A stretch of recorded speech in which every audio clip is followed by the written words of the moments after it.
Hello everybody. Welcome to the next episode of the EMEA Recruitment podcast in partnership with our good friends over at Operation Smile. As Rose has mentioned, we're delighted to welcome Greg Vlasek onto the podcast today. So hopefully you can still hear and see me okay, Greg? Absolutely.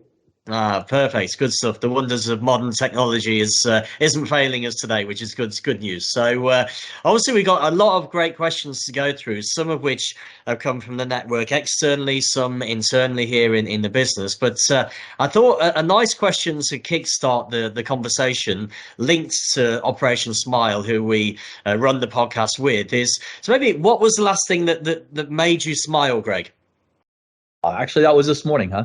So we've been having quite a lot of debate on whether SAP Analytic Cloud would work or not, and a lot of skepticism. And today we actually had a live demo of our working model, and everybody was kind of like, wow, this works. And we've been telling them, so I was kind of smiling, saying, yes, we finally got them on board. That's always a good way to start the day. If you're able to smile at something work related before 10 in the morning, then that's a good sign. Huh? Well, I know, obviously, it's been a really tough period in the last 3 years with the COVID situation, and people are starting to get a bit kind of back to normal now. And I think one of the things that I think a lot of senior executives have found, and I know it is the same for people at ABB generally, is the challenges on time and how people prioritize their day now has changed a bit over the last 3 years. But rather than trying to focus maybe on some of the negatives of COVID, I was wondering if there's anything that you reflect on over this time now as a positive learning, something that you come out of the 3 years and think, actually, I've definitely improved in this area, or something really positive has happened for you? Look, I think we started a program during COVID, which is a transformation program, which on one side of the coin is always really, really hard when you can't get out and see and touch the people, right? They always say you can't smell things over the phone. But I think the flip side of that actually was because people couldn't travel. We got a lot more time with the executives that needed to make decisions. So we had a lot more face time together than we would normally have. And then I think what we really did learn to do was that FaceTime is super important. I think it's way underrated now because people think you can do everything remote. But the quality of FaceTime, now you make sure you do it in a much more quality manner. You're not together as much. So when you are, you're even more productive. So I think for me, the realization, there was two sides to that coin, right? One side was we were stuck and we couldn't travel, we couldn't touch and feel the people. But the other side was it also forced us, when we can, to really appreciate it differently. So I think it's been a great experience for everybody. I think as anything goes, any change in life, you have these oscillations, right? Emotional oscillations. So first we went into lockdown and there was the emotional oscillation. I have to work from home. And then after everybody got used to it, there's the next emotional oscillation, which is, no, I don't want to work from the office again. I don't want to travel. And I think as those oscillations settle down, we'll get back to a normal balance again, huh? Mm-hmm. No, it's true. It's true. You get the peaks and troughs of people's emotions really over this period, and I think a lot of managers have really struggled to deal with that situation. But I think the people and the managers and the teams who've done that well, it's definitely improved the retention of people in businesses because people are now more loyal. As you mentioned, the relationships are strong now with the teams and managers. People know about people's backgrounds, families a lot more, and I think that there's been a kind of a learning curve for managers over that period as well, which I guess you've also mentioned you've been through yourself too, really. Yeah, no, absolutely. Look, had kind of a pre-experience. I mean, I've always worked quite remote, but I mean, even before lockdown, I built our centers of expertise team, right? So that I hired 600 people in 18 months, and I didn't meet one person I hired in person ever, right? So it was already kind of part of the DNA of many of the folks I worked with. And actually what I think helped us survive is there were a lot of existing relationships. I think this time is really hard for new joiners, especially trying to land into companies where you don't get to see and feel the culture, right? But I think we've learned how to also be more open. I mean, simple things like even when you're in a face-to-face meeting, everybody opens Teams and turns their camera on out of respect for those on the phone, because then it feels more like everybody's in the same environment. So I think we have learned to balance the hybrid environment, and it is a nice experience, huh? Mm-hmm. No, and obviously, I mean, one of the questions I was going to actually ask a bit later on, but given your answers to that question, I thought it makes sense to bring this in now. It is around recruitment generally. I mean, you mentioned there the amount you've been involved in recruitment recently, and I mean, how did you get through that kind of process of hiring people without meeting them in person? I mean, because a lot of individuals, a lot of companies really struggle with that mental process of hiring someone without meeting them. But obviously for yourself, hiring that volume of people, it doesn't seem like something you struggled with. What was your kind of approach to that, really? Look, recruitment actually has a bit of a place in my heart.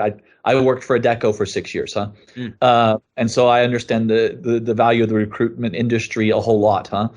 And so for me, I think the key is how you do your screening processes, right? It's how you build up the process and the filters.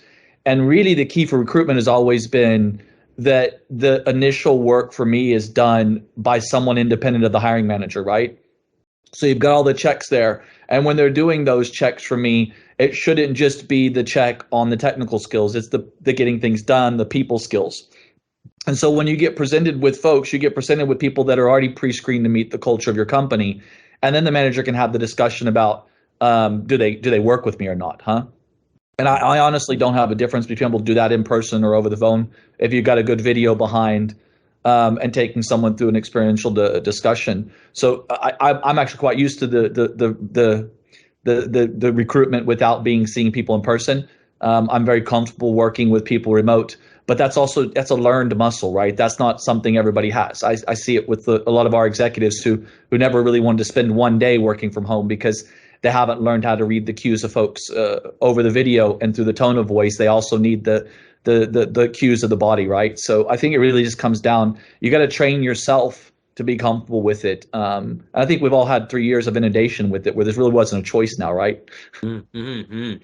Yeah, no, it's really interesting. I mean, it's as you say. I mean, I think the differences in the video call now is down to tone of voice. You can see body language now, and so I think it's things have definitely moved forward from maybe 15 years ago. I remember trying to do these kind of video calls on Skype in the early days, and they break down every 2 minutes. And if you try to add someone else in, the whole call would break down. And so modern technology has definitely helped a lot in that process, and the fact that you've really embraced it to an extreme, really, from your point of view, is great to see. I mean, is there any? Do you think there's any advice you could give to other people who are a bit maybe skeptical of that approach of hiring people on videos? I mean, is there any sort of advice you'd have for them to try and get over that skepticism? Well, I think you just got to have real direct conversation, right? You shouldn't do the fluffy conversation. You need to have the direct, hard conversations about what you do and don't like as a manager. Don't be scared to ask the questions that you normally probably might not ask because you're going to read it from body language. And I think if you have a good direct conversation with a candidate over the phone, you have just as good a chance of having a successful long-term match as if they were in person, huh? So for me, it's about having the real direct conversation around expectations on both sides, right? Because it's a two-way street, huh? Mm-hmm. Yeah, no, it's true. And I think that you mentioned long-term match, and it's interesting because one of the other things I wanted to talk to you about was your own career, really, because I think it's really inspirational for the network to hear about the steps that you've taken. Because I suppose in many ways it's quite so when I started out in recruitment, this is your background's almost what you call an old school finance career. You've had the big four backgrounds, qualified, moved into audit in a commercial business, and then obviously springboarded into more and more commercial roles as time has gone on. But you tend to see that less and less now. People want to move jobs a lot quicker and almost have more of that instant gratification. And I thought, given that your background is really stable, it's almost a textbook background, really, as to what you would want a career to be like in finance. What do you think the advantage has been for you of having that background compared to somebody who's maybe moved from one company to another every few years and maybe skipped the qualification? I mean, what do you feel is all that approach has brought for you? Look, I think with any career, just like in life, you got two legs, and you always need to have one stable leg every time you make a big move, right? So it's either that you're comfortable with the content or you're comfortable with the culture, right? And look, you got to find out where you start. I started out in finance because I had my degree was in accounting. And for me, going to a Big Four is a finishing school. You learn the basics, right? And if you're gonna choose a path and a career path, the technical part of the path you learn, you need to start out by learning the basics. Whether it's sales, whether it's marketing, whether it's operations, okay, then you got to start working in a factory. You got to learn the basics of your little strong leg, and you got to build that one strong leg you can always stand on as a pillar. Because when you move from one company to the other, you lose the other leg, which is the politics, the relationships, all the internal dynamics that you learn. And then you need to be able to rest back on that breadth and depth of knowledge, right? So I think for me, I've always said, if you're going to take a role, 2 business cycles minimum, because the first business cycle, you cannot say you succeeded, you didn't do anything, and the targets weren't set for you.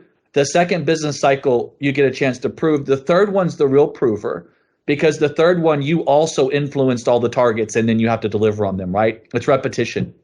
And I always say, the sweet spot for me is to be in a role maximum between 3 and 5 years maximum, right? And once you get to 5, then people also know you're not moving on. And it's the same with companies. It's somewhere when you approach the 10-year mark, you also have to challenge yourself. Can I do this? And it's almost for yourself. Can I be repetitive outside? So every time you have a success, you need to build on it by saying, I need to prove that it was me that made this possible and not the network around me. So I need to take myself completely outside of my network, go to a new one, and see what happened. And I think the one thread you'll see when you look through my CV is I've kept some truth to my strength of content, but continually expanding the breadth of that content. Mm. And then it's always been in the area of change. I think you got 2 types of main folks in the world in my mind. You got people who embrace and like change, and when the change is done, they want to leave it to someone else to be the forever farmer. And the forever farmer needs to know when the olive trees are dying and need to be replaced. So you need to bring the change person back in. But I think the one thing that we all have to embrace is we now live in a world of continuous change with speed of change. Back when I started, speed of change would have been, 5 to 10 years. Now change happens so fast. There's no business that whole business models change. And I think that's super important, that even if the business model doesn't change, there's this continuous change. So always embracing every experience that gives you exposure to change. Even if you're a minor role player or maybe the subject of the change, I think it builds you comfort. I mean, there was a time in my career when I was in the UK, with the 2008 financial crisis, right? So I moved to the UK for Adecco. Our business, it cut in half overnight because it was temporary staffing. We went from 3 billion to 1.5 billion in like 30, 40 days because the 2008 financial crisis. And we were then in a catch-up game because it's a structural business with the branches. But then we had bought 2 more companies. We acquired 2 more companies to get back to our size.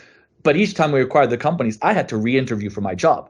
So not only was I eventually going to drive the change, I had to first be the subject of the change and whether I had certain uncertainty of job or not. And actually having to go through that experience builds a resilience in your network and the ability to have courage to say, you know what, I'm going to take these risks. I'm going to jump. But I'm always going to make sure I have one solid leg to stand on, because when you jump, if not, you fall, right? And that since I started out in accounting and finance, that's been the thread that I've continually expanded upon, and also taking it more into strategic finance and then understanding every function of finance and then using that knowledge to do a separation of a business or an acquisition and integration of the business. So I think my advice would be start out, find something that content-wise you're good at. I mean, look, when I was in university, I was 12 months from graduating with an archaeology degree. And I love to dig. I was of the Mayan culture and the South American. And then me and my wife got pregnant with our first kid. And I asked my professor, how much money can I make? And he was like $10 an hour if you're lucky. Yeah, my minor was accounting, and I just was good at it, right? I just got A's with no problem. I was sitting with a 4.0 average with zero problems. So I said, okay, fine. That makes $50,000 a year 20 years ago. I'm going to go get that one, and that's my strong leg. And then it just drew from the strong leg and got what I wanted out around it as I went along. So advice, pick a strong leg. Always pick opportunities to expand on that strong leg content knowledge, because you can always go home to it, but never be scared and courageous to subject yourself to change and uncomfortable situations. And then just grow and see what happens. Mm-hmm.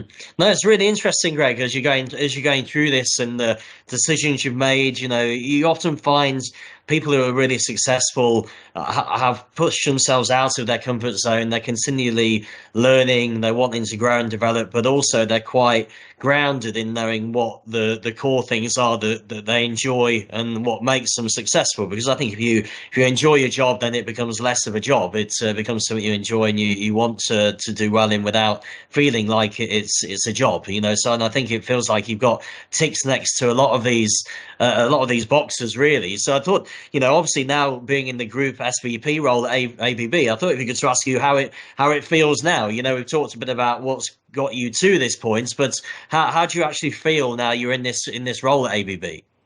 I love what I do every day. Look, it's a difficult role because at the end of the day, it's all about collaboration and influencing skills. You can't get, you're accountable, but you're not accountable. The whole organization is, right? So I love it every day. And I think a lot of it comes down to one of the famous topics today, which is work-life balance, right? And I think a work-life balance with four quadrants. You got the quadrant, which is work. You got a quadrant of family. And on the lower quadrant, you got a me quadrant and a friends quadrant.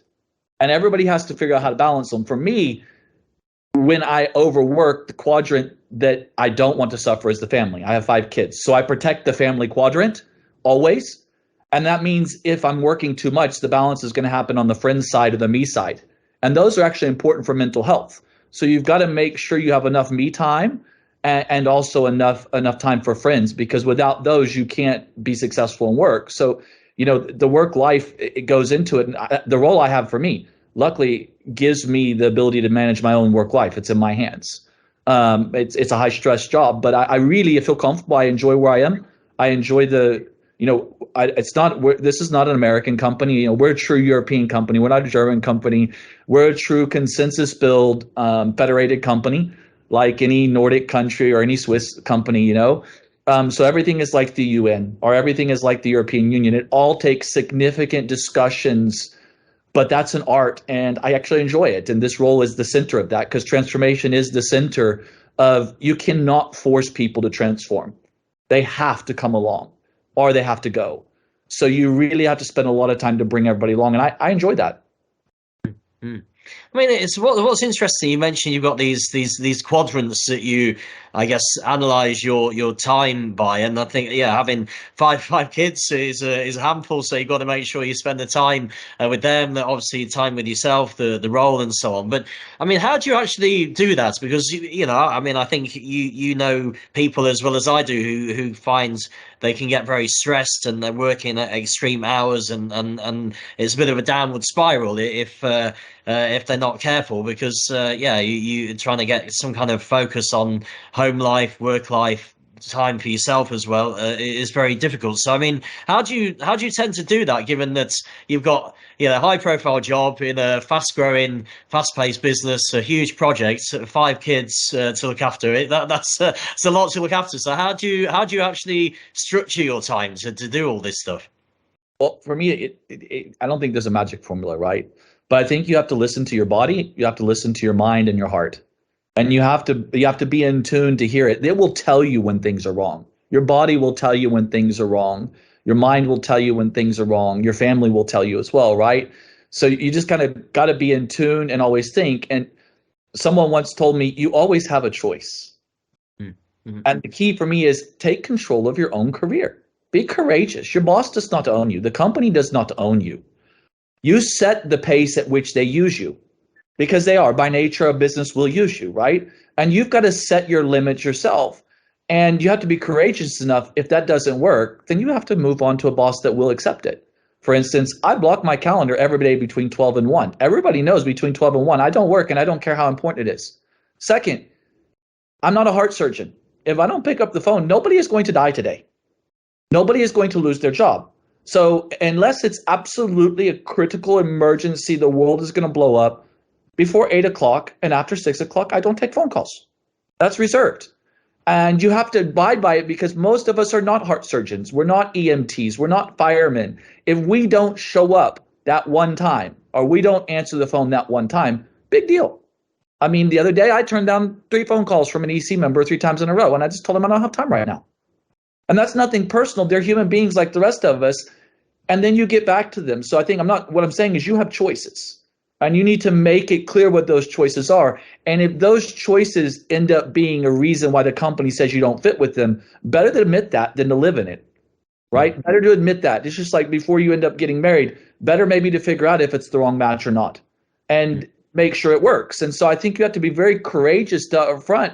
Let's spell out your requirements. Now, you can't go over the edge and want to have the whole world, right?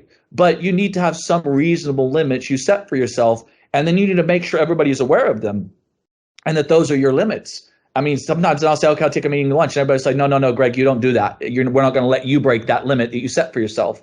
So I also set those limits and communicate it to my colleagues. They keep me honest on them as well. So I think listen to people, set limits, and you always have a choice. You always have a choice, huh? That's a key.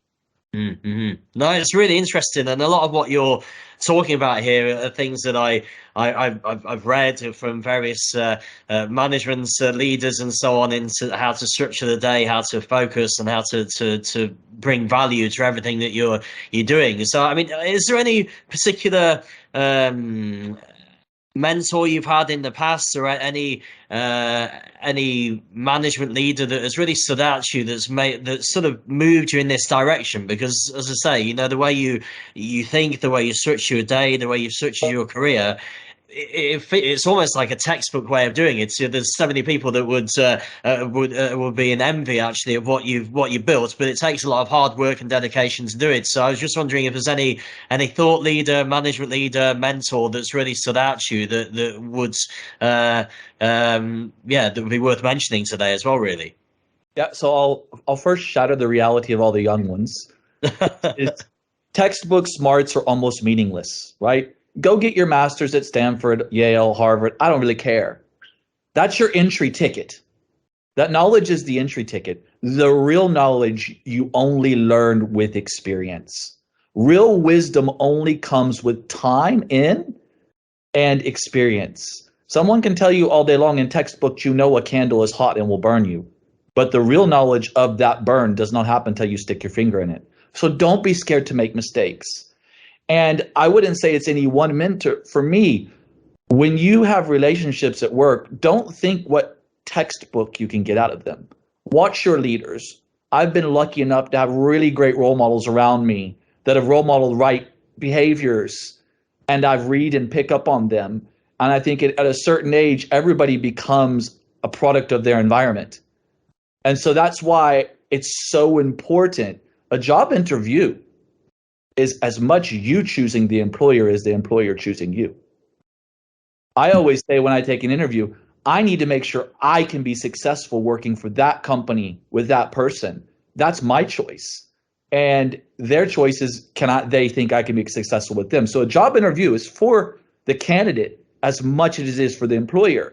So when you're selecting your jobs, be very critical of the environment you're going into and ask yourself, is that an environment I can be successful in? And are their morals aligned with me? Like, I would never work for a cigarette company. I would never work for a defense manufacturer. I don't believe in what they do. And if I don't believe in what they do, I'm not going to learn the right morals in that company. And so I would say, make sure, for me, it's an amalgamation of experiences from different role models around me, and always being aware that the best lessons and the most important lessons you learn from people, they might not be as smart as you. They might not have gone to Yale or Harvard or a big school, maybe gone to tier 2, but the school of hard knocks is something you need to listen to. So for me, I always want to listen to the people that have got more years and more time, because that's where you learn it. Ask the questions and spend time with them, and then make it into your own, right? It's how you pick up the pieces along the way and make into your own puzzle, huh? No, I agree. And I think something you mentioned now is being comfortable in making mistakes as you go along. And I suppose it does bring an obvious question to ask you. I mean, if you do look back, what's maybe one of the biggest mistakes you made, really? It could be career or in life, and what you've learned from it yourself as well, really. Yeah, I mean, look, it's how you tame your approach and your leadership brand over time, right? I wouldn't say there was one big mistake I made, but if I look back and I start with where my leadership brand was and it is now, My leadership brand used to be much more pushy, and I would more or less run over people to get things done. And then I realized that's kind of like one of those things where you stick your finger on both sides, and the harder you pull, the more you don't get your fingers out. What I learned over time is that influencing skill and that ability to work with people rather than to push people, right? And I wouldn't say there was any one experience, but that was something that was my life lesson. I only was going to learn by real trial and fair. And I was lucky enough to always have bosses that gave me just enough rope to go learn those lessons. You know, they always say a good leader needs to understand when there's a teachable moment and a failure that we can afford versus a failure that we can't afford. And a lot of things, there are a lot of little failures the company can afford that you need to allow people to have that failure. Don't try to prevent them. Let them make those failures. And then when they do, don't tell them I told you so.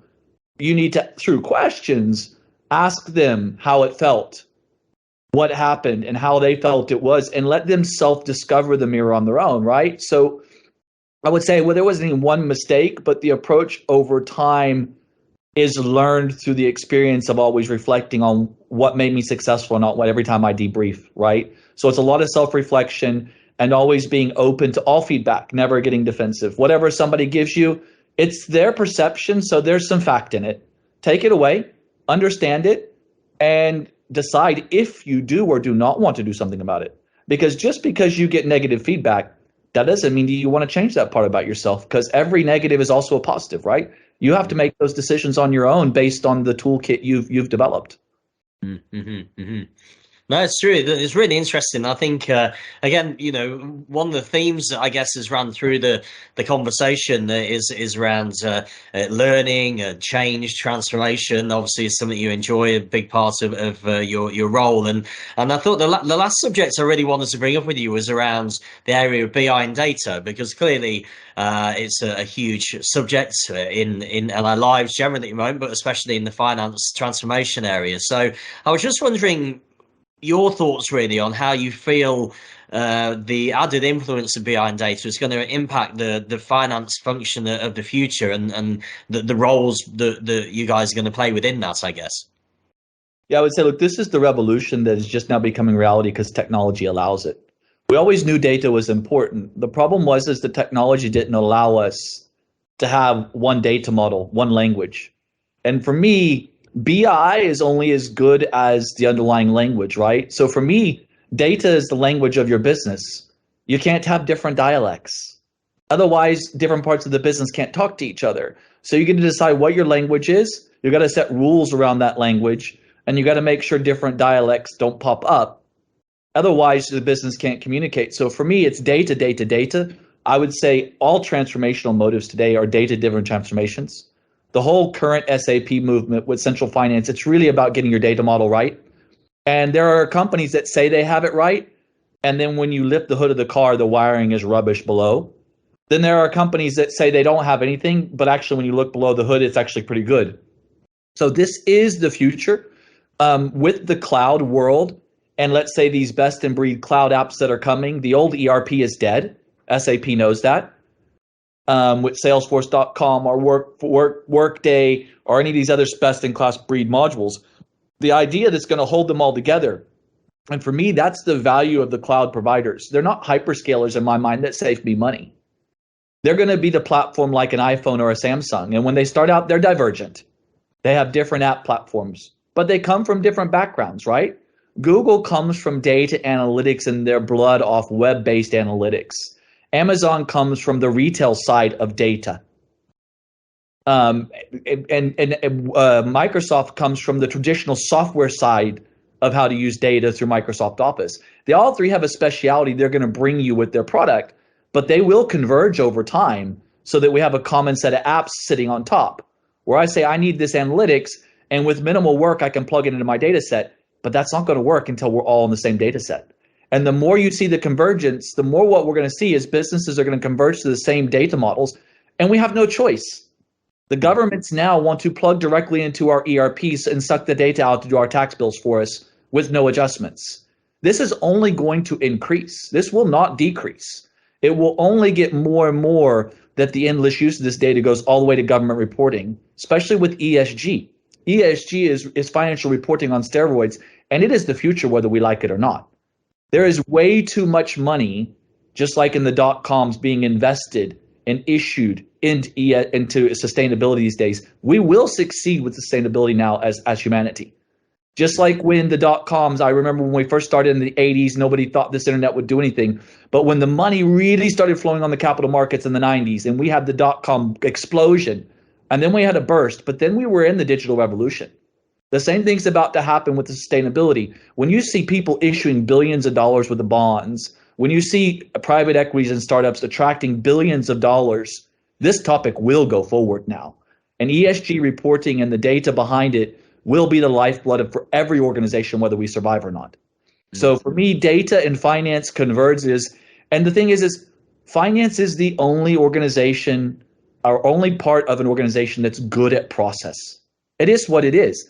When ERP started in the 70s, it came from finance guys needing a system to do accounting. Then the IS guys took over the ERP. It's coming back to the finance competency now. Finance knows process, finance knows data, and this is finance's real moment now to show our asset to the company and get our data right, get our data house in order, and everything around it will flow. That pendulum's been swinging for years, whether it was, okay, we don't need a finance guy, we'll just have a CIO in one day, or a chief digital officer. The fact is, it always comes back to finance. Why? It's our core competency.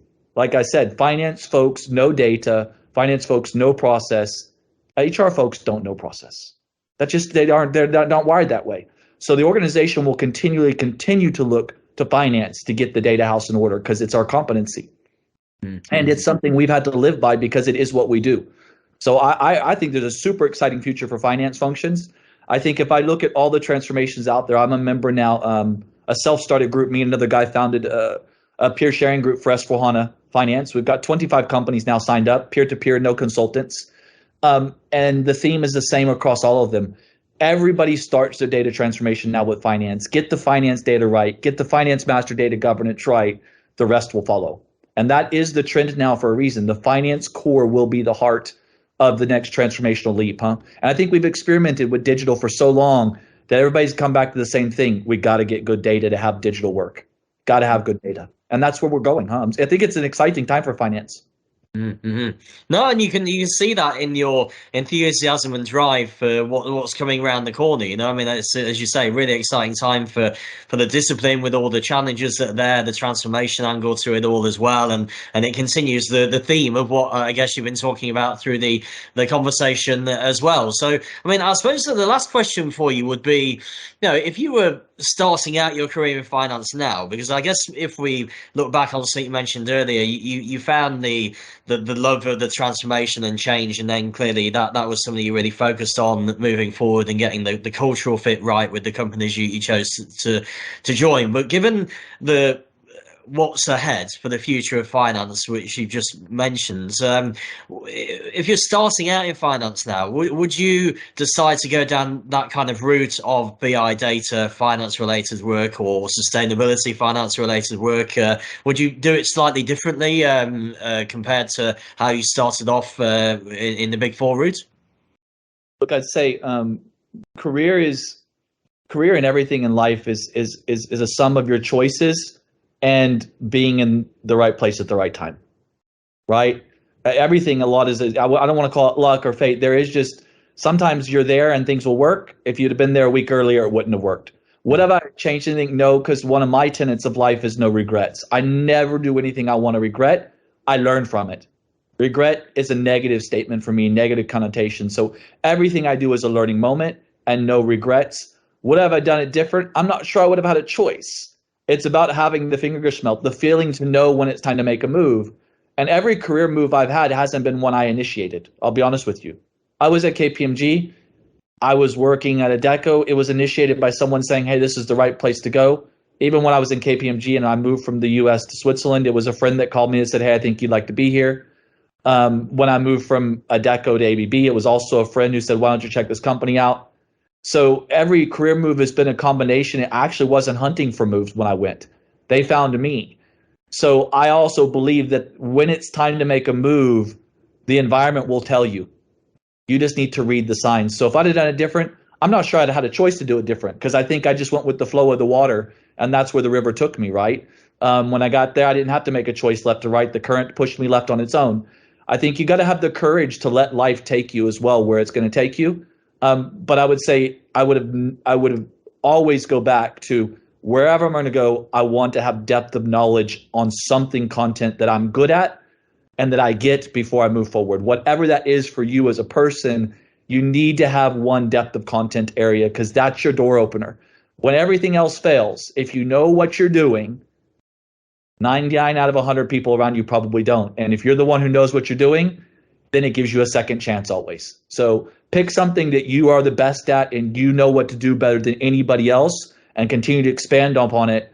Because as a member of the team that's fielded, then you know your place. You always know what you're good at. Mm-hmm.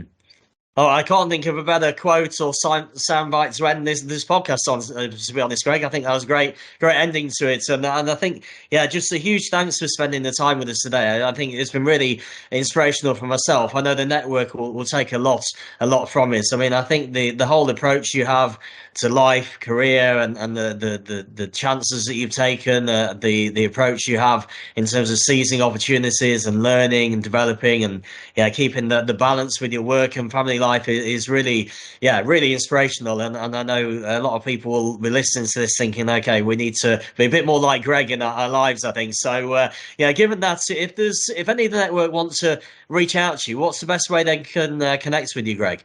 Absolutely. LinkedIn, huh? I mean, that's the one platform I think we're all on. You can connect with their direct message or whatever, and absolutely open for that. But it's been a good conversation. Thanks a lot, Paul, huh? No, I really enjoyed it, and I'm pleased to say we finished with 20 minutes to spare for you to have your hour break, which is in your diary, no doubt, as well today. So that's great. So huge thanks, Greg, and enjoy the rest of the day. And really great speaking with you today. Thanks a lot for your time. Thanks, Paul. Cheers. Thank you. Bye bye.